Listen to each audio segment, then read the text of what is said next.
Hello दोस्तों, English reading practice की आज की कहानी में आप सभी का स्वागत है। दोस्तों, इन क्लासेस से आप बहुत से नए वर्ड मीनिंग सीखते हैं, वो भी करेक्ट प्रोनाउंसिएशन के साथ, और उसके साथ साथ आपको बहुत से सेंटेंसेस भी मिलते हैं जिनको आप अपनी डेली लाइफ में इस्तेमाल करके आज से ही अपनी इंग्लिश का लेवल इंप्रूव कर सकते हैं। तो आज की हमारी कहानी का टाइटल है मिस्टर ग्रम्पीज हॉलीडे। तो हॉलीडे होती हैं छुट्टियां यानी अवकाश का समय। तो मिस्टर ग्रम्पी के अवकाश के बारे में यानी छुट्टी के बारे में ये कहानी है।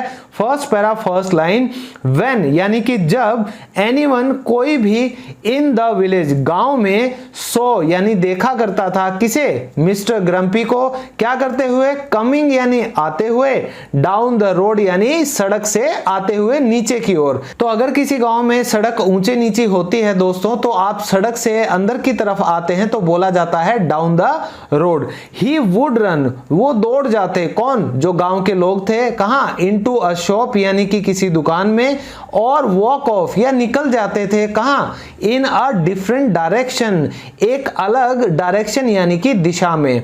There was a reason for this, तो इसका क्या था, रीजन था यानी कि एक कारण था। तो इस छोटे से पैरा से हमें ये पता चलता है कि गांव में जब भी कोई मिस्टर ग्रम्पी को सड़क से आते हुए देखता था, या तो वह भाग जाता था दुकान के अंदर, या वो निकल जाता था एक दूसरी दिशा में, और इस सब का एक कारण था। Next paragraph, mister grumpy. तो जो मिस्टर ग्रम्पी थे, लव्ड यानी कि वो पसंद करते थे बहुत ज्यादा। दोस्तों, अगर आप कुछ करना पसंद करते हैं तो आप कह सकते हैं लाइक, और अगर आप बहुत ज्यादा पसंद करते हैं तो उसके लिए आप लव का यूज कर सकते हैं। तो मिस्टर ग्रम्पी को बहुत ज्यादा पसंद था क्या करना, टू ग्रम्बल। तो दोस्तों, ग्रम्बल का मतलब होता है किसी भी बारे में आप शिकायत करते हो, किसी को बड़बड़ करते रहते हो शिकायती स्वर में, उसे बोला जाता है ग्रम्बल करना यानी शिकायत करना। ही ग्रम्बल, तो वो शिकायत करते थे, अबाउट यानी किस बारे में, द वेदर मौसम के बारे में, हिज डिनर अपने रात के खाने के बारे में,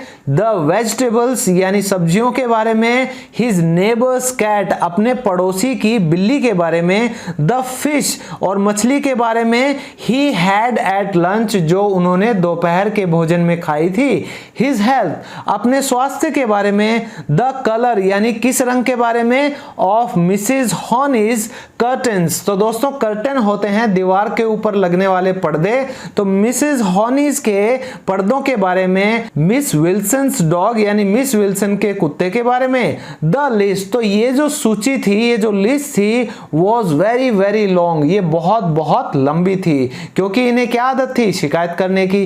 तो इन 4 लाइनों में हमें पता चला कि जो मिस्टर ग्रम्पी हैं, क्यों लोग उनसे दूर भागते थे, क्योंकि उन्हें बहुत ज्यादा पसंद था शिकायत करना, और वो शिकायत करते रहते थे, कभी मौसम के बारे में, रात के खाने के बारे में, सब्जियों के बारे में, पड़ोसी की बिल्ली के बारे में, उस मछली के बारे में जो उन्होंने दोपहर के भोजन में खाई, अपने स्वास्थ्य के बारे में, और जो मिसेस होनी के पर्दे हैं उनके रंग के बारे में, मिस विल्सन का जो कुत्ता है उसके बारे में। और ये जो सूची थी बहुत बहुत लंबी थी, तो ये एक तरह से ग्रम्पी नाम इसीलिए रखा गया है क्योंकि इनको ग्रम्बल करना बहुत पसंद था। नेक्स्ट लाइन, वन डे एक दिन, मिस्टर ग्रम्पी ने क्या किया, डिसाइडेड यानी फैसला लिया, टू गो यानी जाने का, ऑन अ हॉलीडे यानी अवकाश पर जाने का, छुट्टियों पर जाने का। द होल विलेज यानी सारे का सारा गांव, वॉज वेरी हैप्पी, वे बहुत खुश थे। तो भैया, एक दिन जब मिस्टर ग्रम्पी ने फैसला कर लिया कि वो छुट्टी पर जाएंगे, तो जो सारा गांव था वो बहुत खुश हो गया था, क्योंकि अब उन्हें छुट्टी मिलने वाली थी उनकी शिकायत करने से, उनके बड़बड़ करने से। Next para, mister grumpy. तो जो मिस्टर ग्रम्पी थे, वेंट ऑफ यानी वो निकल लिए, कहां, टू द सी साइड यानी समुद्र की तरफ, समुद्र के किनारे वो चले गए, एंड और ग्रम्बल्ड और उन्होंने वहां क्या किया, उन्होंने शिकायत की, किस पर, एट द सी यानी समुद्र पर, एंड द गल्स और जो पक्षी होते हैं समुद्र के आसपास रहते हैं सफेद सफेद कलर के, उनको गल्स बोला जाता है, तो उन पक्षियों पर, द बोट्स यानी जो नाव वहां पर खड़ी थी उन पर, एंड क्रैब्स और जो केकड़े होते हैं उन पर, एट द पीपल और जो लोगों पर भी जो क्या कर रहे थे, बेदिंग यानी कि वो नहा रहे थे, चिल्ड्रन बिल्डिंग और जो बच्चे वो बना रहे थे, क्या बना रहे थे, सैंड कासल्स यानी मिट्टी के जो महल समुद्र के किनारे बच्चे बना रहे थे उनको भी वो कोस रहे थे। एट द बेड, और वो अपने बिस्तर को भी कोस रहे थे, कहाँ, इन द होटल यानी अपने होटल में। एंड द बिहेवियर, और उस व्यवहार को भी कोस रहे थे, किसका व्यवहार भाई, ऑफ द वेटर्स यानी कि वहां के होटल के वेटर्स का। तो दोस्तों इन 4 लाइनों में हमें फिर से पता चलता है कि मिस्टर ग्रम्पी क्या करने वाले हैं, बहुत ज्यादा लोगों को कोसने वाले हैं, शिकायत करने वाले हैं। तो वो निकल दिए समुद्र के किनारे और वहां वो शिकायत करने लगे, कोसने लगे समुद्र को, पक्षियों को, नावों को, केकड़ों को, और जो लोग नहा रहे थे उन्हें, और बच्चों को जो मिट्टी के महल बना रहे थे, और अपने बिस्तर को भी जो होटल में था और जो वेटर वहां पर थे उनके व्यवहार को भी मिस्टर ग्रम्पी कोसने लगे। नेक्स्ट पैराग्राफ, ही ग्रम्बल्ड, तो वे कोसते रहे, सो मच, इतना ज्यादा, दैट की ही स्टम्बल्ड ओवर, तो वे ठोकर खा गए ऊपर से, किसके, अ लार्ज स्टोन, एक बड़े पत्थर के, दैट यानी कि जो, ले बरिड यानी जो कि दबा पड़ा था, अंडर द सैंड यानी कि मिट्टी के नीचे, ऑन द बीच जो समुद्र के किनारे मिट्टी थी उसके नीचे दबा पड़ा था एक बड़ा पत्थर, एंड और वेंट फ्लाइंग ओवर इट, और वो उसके ऊपर से कैसे गए, फ्लाइंग यानी उड़ते हुए गए। मिस्टर ग्रम्पी फाउंड, तो मिस्टर ग्रम्पी ने पाया, हिमसेल्फ यानी खुद को, लाइंग ऑन हिज बैक, पड़े हुए या लेटे हुए आप कह सकते हैं, अपनी पीठ के बल पाया खुद को, एंड लुकिंग, और देखते हुए, एट द स्काई यानी कि आसमान की ओर, he had a terrible pain, तो उन्हें क्या था, भयंकर दर्द था, कहां, in his left leg and back, उनकी जो बाईं टांग थी और जो उनकी कमर थी वहां उन्हें भयंकर दर्द हो रहा था। तो इस पैरा से हमें पता चला कि उनकी कोसने की आदत इतनी ज्यादा थी कि वो लड़खड़ा कर, ठोकर खाकर गिर गए एक बड़े से पत्थर से जो कि मिट्टी में दबा पड़ा था समुद्र के किनारे, और वो उसके ऊपर से उड़ते हुए गए। फिर मिस्टर ग्रम्पी ने खुद को पाया कि वो लेटे पड़े हैं कमर के बल और देख रहे हैं आसमान की तरफ। उन्हें भयंकर दर्द था अपनी लेफ्ट टांग में और अपनी कमर में। नेक्स्ट पैरा, ही ट्राइड, उन्होंने कोशिश की, टू गेट अप यानी उठने की, एंड येल्ड, और वो चिल्लाए, द पेन, जो दर्द था, वॉज ड्रेडफुल, तो ड्रेडफुल होता है बहुत ही ज्यादा यानी सीवियर पेन होना, तो भयावह था, वो बहुत ज्यादा खतरनाक था दर्द। समवन, किसी ने, हैड हर्ड, सुन ली थी, हिम स्क्रीम यानी उन्हें चीखते हुए, तो किसी ने उन्हें चीखते हुए सुन लिया था। ही फाउंड, उन्होंने पाया, अ लिटिल बॉय, एक छोटा लड़का, ऑफ अबाउट 8 लगभग 8 साल का, स्टैंडिंग यानी खड़े हुए, नियर हिम उसके पास। तो इन 3 लाइनों में पता चल रहा है कि अब उन्होंने उठने की कोशिश की और वो चिल्लाए क्योंकि दर्द इतना भयानक था और किसी ने उनकी चीख को सुन लिया था। फिर उन्हें एक छोटा लड़का मिलता है 8 साल के आसपास का जो उनके पास खड़ा था। What are you staring at? तुम मुझे ऐसे क्यों घूर रहे हो? स्टेयर का मतलब होता है घूरना।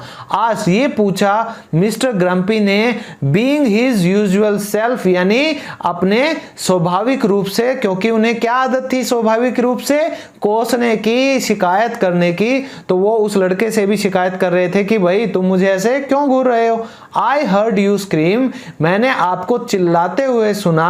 सर यानी महोदय, आर यू हर्ट, क्या आपको चोट लगी है? आस्क्ड द बॉय, ये उस लड़के ने पूछा। नो, नहीं। आई एंजॉय स्क्रीमिंग, मुझे मजा आता है चिल्लाने में। स्टूपिड क्वेश्चन, बकवास सवाल है। हेल्प मी, मेरी मदद करो, क्या करने में? गेट अप यानी खड़े होने में। बॉय ऑर्डर्ड, ये आदेश दिया मिस्टर ग्रम्पी ने उस छोटे लड़के को। Next line, I will fetch help, तो दोस्तों फेच होता है लेकर वापस आना। वो कहता है कि मैं मदद लेकर वापस आऊंगा। वेट, इंतजार करो। सेड द बॉय, ये लड़के ने कहा। एंड ही रैन ऑफ, और वो दौड़कर वहां से चला गया। इन अ वाइल, थोड़े अंतराल बाद, थोड़ी देर बाद he was back, वह वापस था। तो दोस्तों यहाँ जो बैक है उसका मतलब कमर नहीं है, इस बैक का मतलब है कि वो वापस आया। तो वह वापस आया था किसके साथ? विद सम मैन, कुछ लोगों के साथ, कैरिंग जो लिए हुए थे, अ स्ट्रेचर, एक स्ट्रेचर को, एंड अ डॉक्टर, और एक डॉक्टर को, फ्रॉम द होटल, उस होटल से। द डॉक्टर चेक्ड, तो उस डॉक्टर ने जांचा, एंड फाउंड, और पाया, दैट की ही हैड ब्रोकन, कि उन्होंने तोड़वा ली है, अ बोन यानी कि एक हड्डी, इन हिज लेग, अपने टांग की। दे कैरिड, उन्होंने उठाया, कैरी होता है उठाना या लेकर जाना, तो वे लेकर गए मिस्टर ग्रम्पी को, ग्रम्बलिंग यानी बड़बड़ाते हुए, शिकायत करते हुए। ऑल द वे यानी सारे रास्ते जो मिस्टर ग्रम्पी थे वो शिकायत करते ही रहे। बैक टू द हॉस्पिटल, तो वापस वो हॉस्पिटल में थे, एंड और गॉट बैंडेज, और उन्हें पट्टी हुई, पुट ऑन इट, उस घाव के ऊपर। नेक्स्ट पैरा, एवरी मॉर्निंग, हर सुबह, द लिटिल बॉय केम, वो छोटा जो लड़का था वो आता था, समटाइम्स, कभी कभी, ही ब्रॉट यानी वह लेकर आता था क्या? अ बुक, एक किताब, एंड और रीड आउट, तो रीड आउट होता है बोलकर कहना, वो क्या कहता था यानी सुनाता था बोलकर, स्टोरीज यानी कि कहानियां, to mister grumpy, mister grumpy को, और या रिसाइटेड अ पोएम। तो दोस्तों जब आप स्टोरी पढ़ने की बात करोगे तो आप हमेशा रीड आउट लिखोगे, जब पोएम की बात आती है तो उसके लिए हम रिसाइट का यूज करते हैं। रिसाइट का मतलब यानी सुनाना, गुनगुनाना, लेकिन जब गाना गाने की बात आती है वहां पर हम सिंग ही यूज करेंगे। तो हर क्रिया के लिए एक अलग वर्ब यूज की जाती है, आप ये तीनों चीजें बहुत अच्छे से ध्यान रखना। और या sang a song, या वो एक गाना गाता था। He even brought, वह एक गेम भी लेकर आता था, किसका? ऑफ स्नेक्स एंड लैडर्स, यानी सांप सीढ़ी वाला गेम वो लेकर आता था। तो इस 4 लाइन से हमें पता चल गया कि अब वो छोटा लड़का हर सुबह वहां आता था, कभी कभी वो कोई किताब लाता था और कहानियां पढ़कर सुनाता था मिस्टर ग्रम्पी को, या वो कोई पोयम उन्हें सुनाता था, या वो गाना एक सुना देता था, और वह यहां तक कि एक खेल भी लेकर आता था, सांप सीढ़ी का, मिस्टर ग्रम्पी के लिए। नेक्स्ट पैरा, मिस्टर ग्रम्पी, तो जो अब मिस्टर ग्रम्पी थे, ग्रम्बल्ड यानी वो क्या करते थे? वो फिर से बड़बड़ाते थे, शिकायतें करते थे, कोसते थे, किसको? अबाउट द बॉय यानी कि उस लड़के के बारे में, बट लेकिन, द बॉय वो जो लड़का था, नेवर यानी कभी नहीं, सीम्ड यानी ऐसा लगा या प्रतीत हुआ, क्या? टू नोटिस इट, क्योंकि उसने ध्यान ही नहीं दिया। आफ्टर अ फ्यू डेज, कुछ दिनों बाद, मिस्टर ग्रम्पी, जो मिस्टर ग्रम्पी थे, स्टॉप्ड यानी उन्होंने बंद कर दिया, ग्रम्बलिंग यानी शिकायत करना, कोसना उन्होंने बंद कर दिया। द बॉयज नेम, जो लड़के का नाम था वो क्या था? वॉज डैनी, डैनी उस लड़के का नाम था। तो अब मिस्टर ग्रम्पी जो थे वो शिकायत करते थे उस लड़के के बारे में, लेकिन उस लड़के ने कभी भी इस पर ध्यान ही नहीं दिया, ऐसा लगता था। और कुछ दिनों बाद मिस्टर ग्रम्पी ने वो बड़बड़ाना ही बंद कर दिया, शिकायत करना बंद कर दिया। उस लड़के का नाम डैनी था। Last para, mister grumpy started, तो मिस्टर ग्रम्पी ने शुरू कर दिया लुकिंग फॉरवर्ड। लुकिंग फॉरवर्ड होता है उम्मीद करना, भविष्य में आशा करना। किस चीज की उम्मीद करने लगे थे वो? To Danny's visits. तो दोस्तों विजिट जो होती है उसे मुलाकात बोला जाता है, और विजिट्स यहाँ एज अ नाउन आया है, तो इसका मतलब हुआ उनकी मुलाकातें जो डैनी के साथ होती थी उसकी वो उम्मीद अब करने लगे थे। ही प्लेड, वे खेलते थे, स्नेक्स एंड लैडर्स, जो सांप सीढ़ी का खेल था, विद हिम यानी उस डैनी के साथ, लिसनड यानी सुनते थे, टू ही स्टोरीज यानी उसकी कहानियां, एंड एंजॉयड और वो मजा लेते थे, ऑल द पोएम्स सभी पोएम्स का, एंड सॉन्ग्स और गानों का। वन डे एक दिन मिस्टर ग्रम्पी ने क्या किया? सेंट अ वेटर, वेटर को भेजा क्या करने के लिए? टू बाय खरीदने के लिए, सम न्यू गेम्स कुछ नए खेल, फॉर डैनी यानी डैनी के लिए।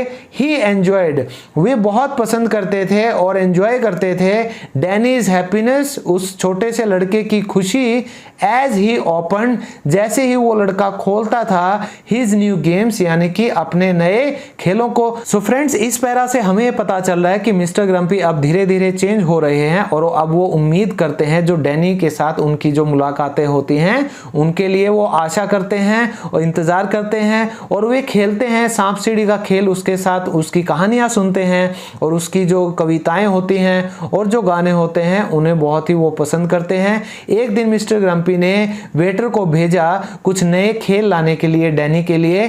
क्यों? क्योंकि वो बहुत ही पसंद करते थे डैनी की खुशी का, क्योंकि जैसे ही वो बच्चा खोलता था उन नए खेलों को वो बहुत खुश होता था। Last line, by the time, क्या होने तक? मिस्टर ग्रम्पीज हॉलीडे, मिस्टर ग्रम्पी की जो अवकाश थी यानी उनकी जो छुट्टी थी वॉज ओवर, कि वो पूरी हो गई थी, उस समय तक क्या हुआ? ही हैड, जो मिस्टर ग्रम्पी थे उन्होंने क्या किया? स्टॉप्ड यानी बंद कर दिया था बीइंग ग्रम्पी। तो बीइंग का मतलब होता है होना, ग्रम्पी यानी कि शिकायत करने वाला यानी चिड़चिड़ा इंसान जो हर बात की शिकायत करता रहता है। तो दोस्तों इस छोटी सी कहानी से हमें ये पता चलता है कि अपनी ईमानदारी और सच्चाई और उसके साथ साथ थोड़ी सी मासूमियत से इस 8 साल के लड़के डैनी ने मिस्टर ग्रम्पी का जो व्यवहार था, जो उनका तरीका था, वो पूरे का पूरा बदल दिया। तो मैं भी ये मानता हूं कि आप सब भी अपने अंदर एक बच्चे को जिंदा रखिए और कोशिश कीजिए अपने आसपास जो नेगेटिविटी है उसको हम किसी तरीके से दूर कर सकें अपनी ईमानदारी और सच्चाई से। तो इसी सच्चाई और ईमानदारी के साथ कि आप सभी बहुत मेहनत से इन क्लासेस से अपनी इंग्लिश को इंप्रूव कर रहे हैं, मैं पूरी कोशिश करूंगा अपनी नेक्स्ट वीडियो में एक और इंटरेस्टिंग तरीके से आप सभी की इंग्लिश में इंप्रूव करता रहूं। तो मिलता हूं आप सबसे नेक्स्ट वीडियो में, तब तक के लिए bye bye, take care and keep learning.